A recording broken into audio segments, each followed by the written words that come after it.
thank you for the opportunity to give this talk, and good morning everyone also from my behalf. So as Antti introduced, my name is Markku Juntti. I have been in several of snow editions in the past, but not as many as many of you, and in particular not as many as Markus, to whose memory we dedicate this talk.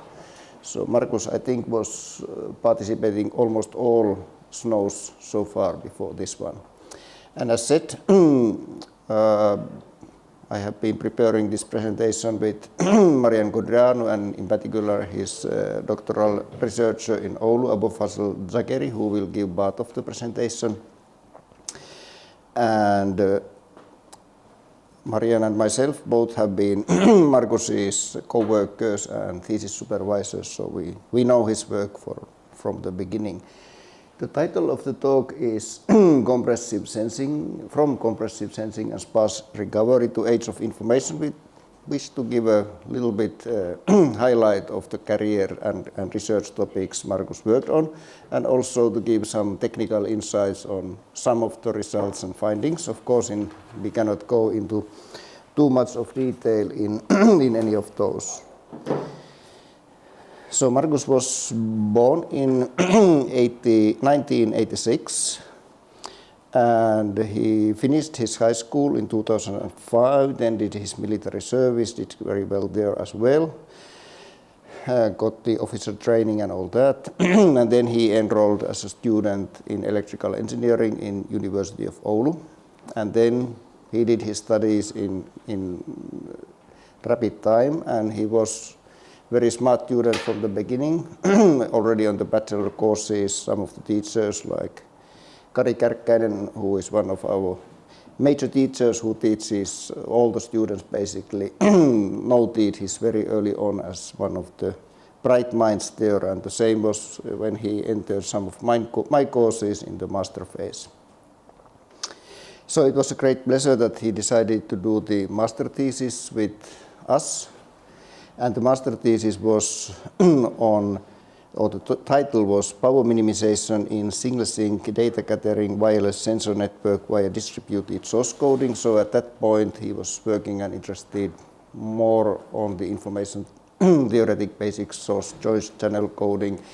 But the role of optimization and optimization algorithms was already there quite evident.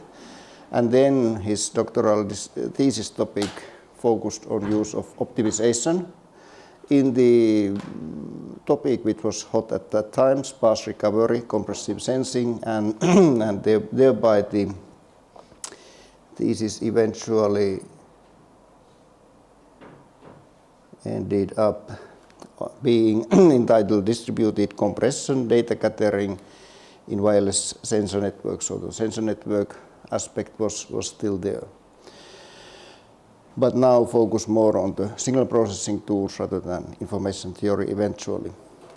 After that, he worked on still on compressive recovery, its use cases and application in machine type networks, which is in some sense natural step from wireless sensor networking, more towards the regular IoT. And then he worked on age of information, which took the work more to the network level, and Abou-Fazl will talk more about that side. So that's in a nutshell his career. In 2022, during the summer, he started becoming ill, but he worked all the way essentially until his passing away in early February last year. So that's, let's say, his career in a nutshell. And before going to the technical side, here are a few photos of his life in general, and I think that the middle one is probably in one of the snow events actually, and the right one is from his thesis defense. Maybe the right lower one, that may be from snow, or it can be also the 60 summit. Both from snow. Okay, they are from different versions. Okay, snow, yeah. But he was here in this very place also in 19 when we had the 60 summit. Okay, so first, a little bit about on the thesis work, distributed compressed sensing, compressed data gathering in wireless sensor networks. And now we have the unique opportunity to give Markus himself present, because these are slides from his dissertation presentation. Just these are basically direct copies from there. Just removed some logo or something which was not reproducing well. So he wanted, the outline of his presentation was, he wanted to say what he did, why it's important, how, and what are the key findings. And the framework we were interested, and he was interested in the thesis work, was already the evolving IoT, and particularly the low power wireless sensors sending data, so that we wish to minimize the power usage while trying to guarantee the quality of service. And the applications were many. We didn't dig into any of the particular application, but rather focus on generic data models, traffic models, and compression models. And one of the key ideas was to minimize the usage of the power in the sensors to maximize the lifetime of the network. So we wished also not only to minimize the power by considering the transmission protocol, but also look at the compression to minimize the collected data, so that we can still do good recovery of the underlying application. And Markus's work focused on, in that sense, or had applications on different levels of the network. So he was thinking it from cross-layer perspective, although most of the work is readily applicable to physical layer. The networking, routing, and presentation were also somehow involved in the theory models. So he was always thinking the source, what is the source of the information, how we sense it, and then what is the sink which tries to reconstruct the message. And he had kind of four main areas, and the first one was cross-layer design for power minimization, so that we minimize the power given the qualities of different links. And there the focus was more on the network layer, so we looked at the multipath routing problem from the compression perspective. Then there was, in some sense, the information theoretic model for the presentation layer, where source coding, quantization, entropy coding, decompression were modeled as part of the previous framework. And there the role of compressive sensing started to grow into his work. And here is a very, let's say, not any, let's say, real application, but a theoretical model of what he was thinking. We have different sources with different data rates, different numbers of bits. We have different qualities of the links, and then we try to jointly minimize the distortion at the end, while minimizing the power usage of the sensors.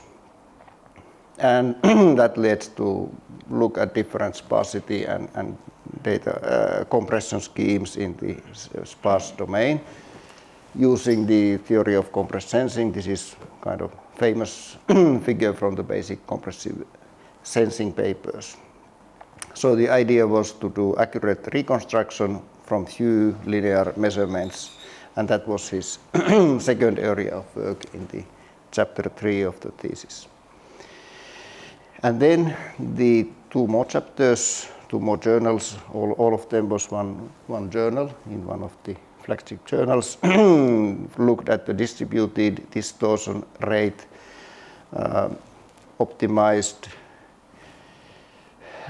quantized compressive sensing algorithms, and then rate distortion compression bounds for the lossy compressive sensing. So in the compressive sensing, often the target is and was to have perfect reconstruction, but Markus extended that also to lossy measures where you allow some controlled distortion. So 4 areas where he contributed: multi-hop routing, which is kind of network level; distributed compressive sensing, which is in some sense the methodology is signal processing optimization, but the application was even on the application presentation level. Distributed design of the quantized compressive sensing and then lossy measures. And as mentioned, Marianne and myself were the main supervisors. In addition, in the early work, in the routing work and his master thesis, Juha Karjalainen, who is now with Nokia, has been for a long time, was one of the advisors. And then Markus made a long visit to Technical University of Munich and worked with Professor Gerhard Kramer there, and his role in one of the works was instrumental, of course. So that's in a nutshell somehow thesis work. Then after that he remained as a postdoc, and he had, let's say, 2 main research lines, out of which I'm going to talk one more, which is closely related to my work as well and where we collaborated, and then the other one is presented by Abolfazl. On top of those, there was his kind of own interest, where neither of us was very deeply involved. He was working on generic block sparse recovery, extending the sparse recovery models he worked on in his thesis to block sparse models where you have not only certain samples which exhibit some signal on top of the, let's say, 0 level or noise only, but they come in bursts in some sense. So that there is, in some domain, it could be angular domain in the spatial processing, it could be frequency domain, time domain, or whatever domain. And he made a 6-month visit to University of California, San Diego, to work with Professor Pascal Rao. And that resulted in 1 journal paper and I think a couple of conference papers on block sparse signal recovery by general total variation regularized sparse Bayesian learning. So this visit and this work was important, at least maybe in two respects from others of us who didn't participate in the daily work. He learned more on the block sparsity, total variation, all these tools. And then it also made this Bayesian framework and the Bayesian inference quite familiar to Markus, and we benefited from that in many of the other works later on.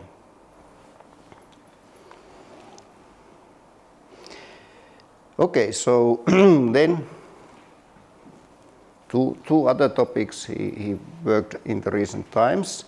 One of is the machine time access with channel and device activity correlation in different forms, where we have the where we basically are interested in somehow to grant free access, as I will explain. So the general motivation in the spirit of the event to start after snow on 6G is of course that the number of connected devices has been increasing already in 5G. It's expected to increase even more in 6G. When we started the work, we didn't have this 6G wheel where we have this massive communication term, and then on top of that we have also the use of AI, machine learning, and also the integrated sensing and communications, which are somehow Markus's work was not really on Isaac, but somehow some of the results may eventually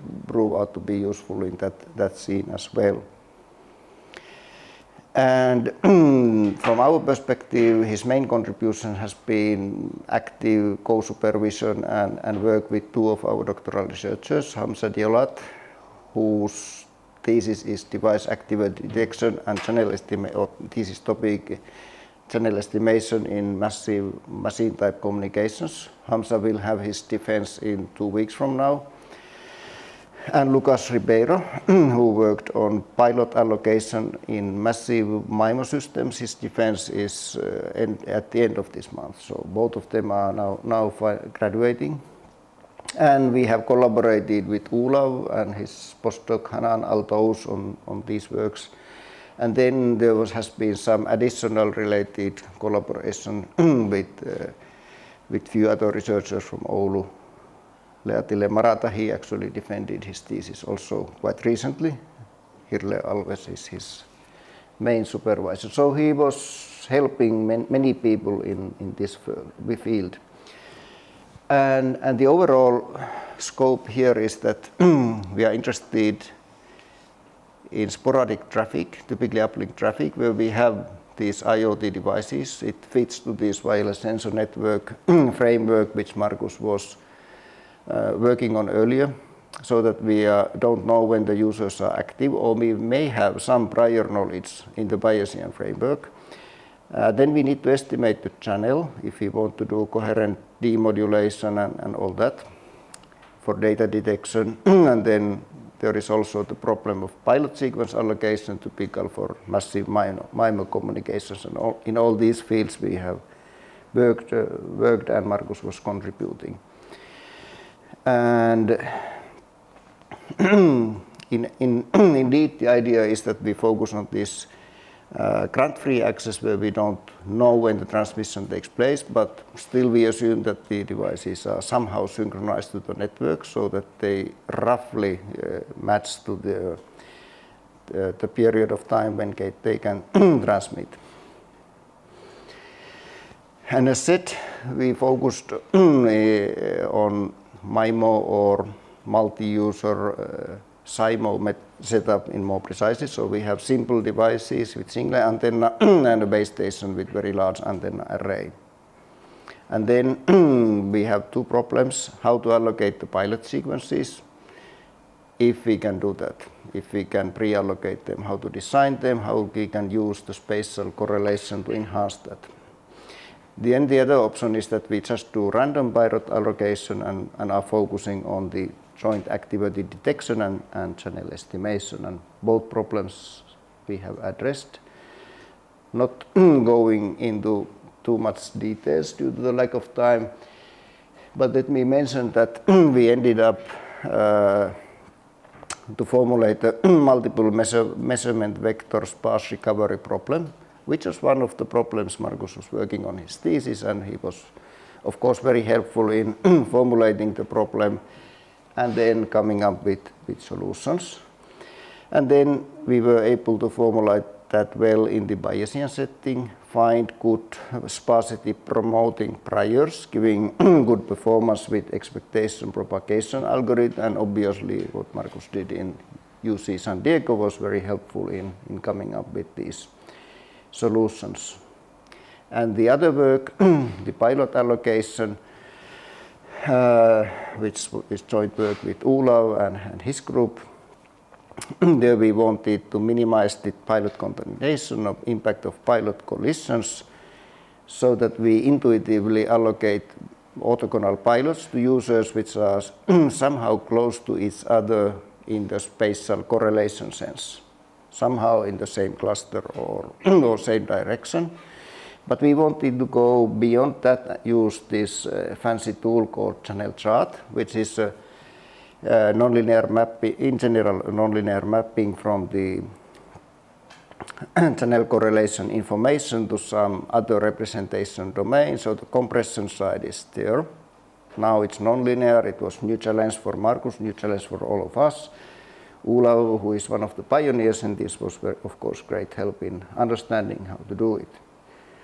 And then we eventually came up with some nice new solutions on this. So let me summarize my part so that there is some time for the age of information, which is actually a very big field where Markus has done a lot of work. And if you look his Google Scholar citation profile, some of the top works come from that field.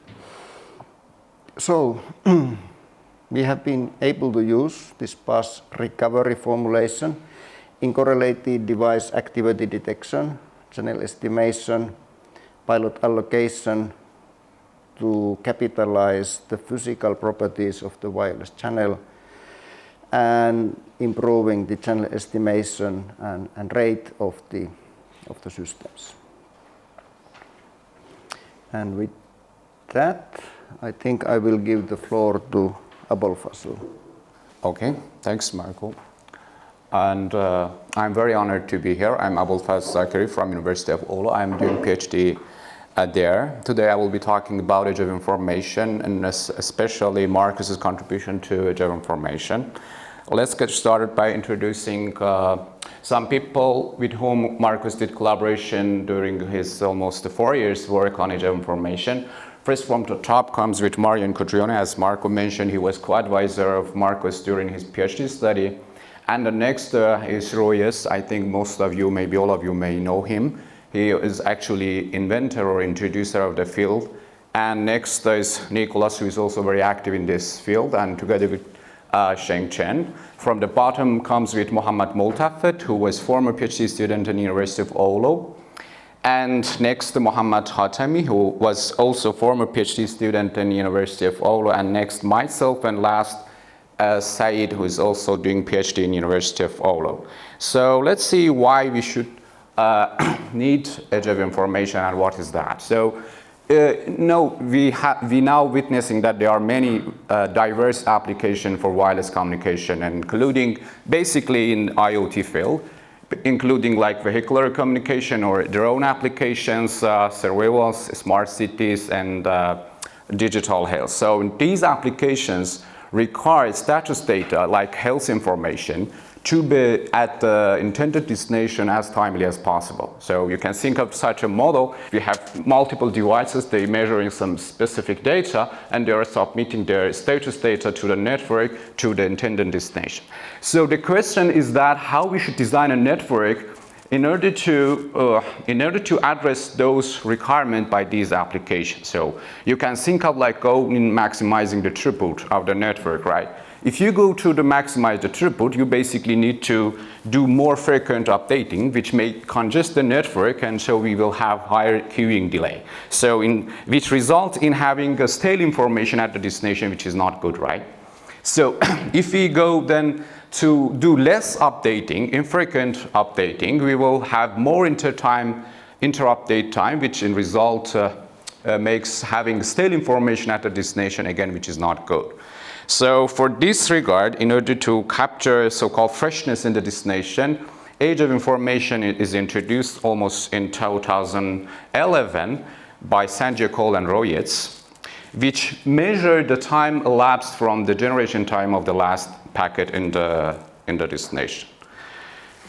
So, well, in particular, Markus's works in AI can be mainly categorized in two different areas. One is age of information optimization. So in these type of works, we do some control of some parameters in order to get the best age of information performance. So the most control parameters are sampling and transmission times, but most commonly used metrics in compared to the other like throughput or energy efficiency or delay, whatever, is that we use average age of information. We look to the average performance of the system.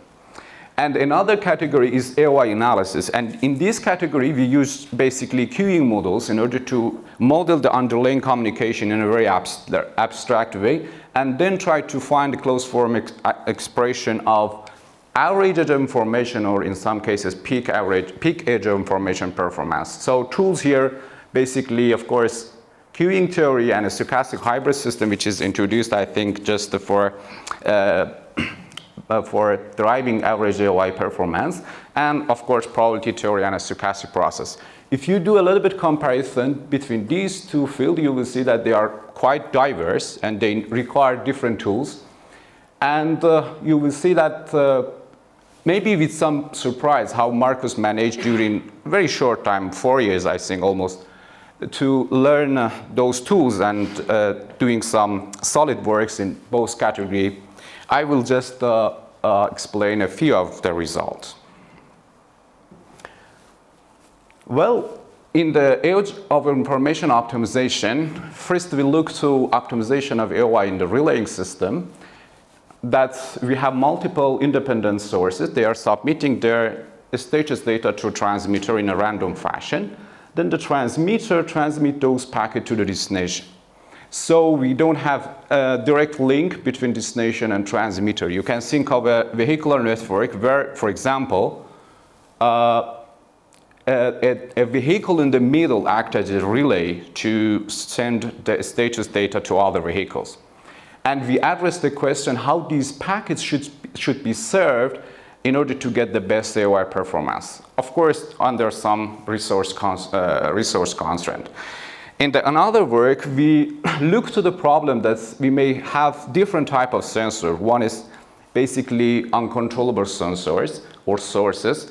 They generate their updates in a random fashion. So you can think of like fully autonomous sensors. And we also have some type of sensors, we can control them. We can command them in order to get the updates. So the thing here is that those group of sensors may be coexist in one network, and we may use a shared resource to serve those packets. So again, in that work also, we address the question that how these packets should be served in the network. Actually, these resulted in 2 publications here. You can see. And in another work in AOI optimization, we moved a little bit forward and we realized that, okay, well, in some cases, there might not be useful to have a status data updates all the time. You can think of like traffic example when where we mostly interested in traffic data during the daytime rather than nighttime, right? So with this in mind, we formed this model here when we have different sensors, they are measuring different phenomena, and also we have another group of like users or clients, they are interested in those measurements. So we have a node here, which is edge node or cache node, whatever. It is commanding those sensors to get freshest data and then answer to the request coming from the users. So in this setup, we introduced actually edge of information on demand, which sometimes comes with the name query edge of information. And then we looked to 3 different scenarios in this setup, which resulted in several publications you can see here. And besides, we also developed, actually analyzed the structure of an optimal policy. And we show that it has a threshold-based structure with respect to the battery level and edge of information, which simplifies implementation of those optimal policies. So next, I'm going to talk about some few results from AOI analysis. Well, here there is a very famous paper, IT paper from Royes and Sanjay Kaul. They started multiple source and single queuing system. During that time, I think co-authors started to generalizing memoryless service time in that paper to a generally distributed service time. And in that study, they realized that, okay, there are some errors, I think, in this famous paper.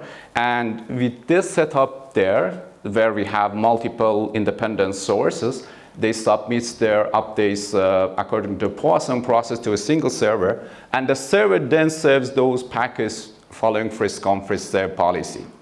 And with that, the authors, Markus also involved, discovered and corrected an error in this seminal work, and also they generalized the result from the memoryless service time to generally distributed service time. So this paper is also a very good paper, as Marco mentioned. It has already more than 100 citations. So another work here is that, well, we have very interesting observation in AOI analysis in particular. Suppose we have one source and one server, right? You can think of that intuitively. It is good to generate update whenever the server is server is idle. This is called zero wait policy. But there is interesting observation, first I think from this work, again from Royets, that shows this is not the case. I mean, zero wait policy is not necessarily AY optimal. So the title comes very nicely here, lazily is timely. So you need to give some slots free under some conditions, of course, in order to get the best edge of information performance. Here, actually, we first extended, most of analysis there was like considering delays just in forward channel. Here we extended that to having a system where we have delays in both channels, forward and backward. And then we again showed with more explanation that lazily is still timely for these systems where we have again delays in two channels. Besides, we also did some analysis for different fixed policies and also provide control optimal policies to examine how these fixed policies performs in terms of edge of information. So now I would like to bring your attention to maybe a shocking thing here. Okay, well, most of us now using Overleaf, to work and write paper. That's very nice framework, right? And there's a history you can go and to see where and when somebody did change. If you look at the dates here, this is 27th of January 2023, which shows Markus was working on his last work like morning time. But we lost Markus in 4th of February. Like, if you do a little bit data comparison, you will see that he was working on his work almost 1 week before they leave. So that's clearly shows how committed, how passionate, how involved Markus was. This is not like limited to this last paper from him. It was always the case in every paper or work or research he involved. He was like that. No matter his name comes like first author, second, last author, he was like that. So this is, I think, self-evident. I don't need to, to talk more on this. So now I'm going to kind of summarize this talk. Well, as Marco just explained, he started his doctoral research on basically sparse recovery and estimation, actually using tools from compressing for wireless communication applications. And in that, aligning with that, he also did further research on block sparse recovery during his postdoctoral research.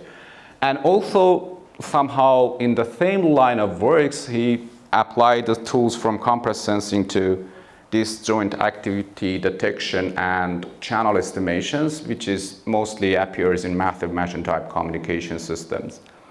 And he also did some solid works in edge of information, both in optimization part and analysis part, as I just went to through a few of them. And also beside, he was a very good teacher, mentor, or active member of university and community as a whole. He was very good and critical reviewer. I personally recall that. So I don't have much word to say, but just rest in peace. Yeah, thanks.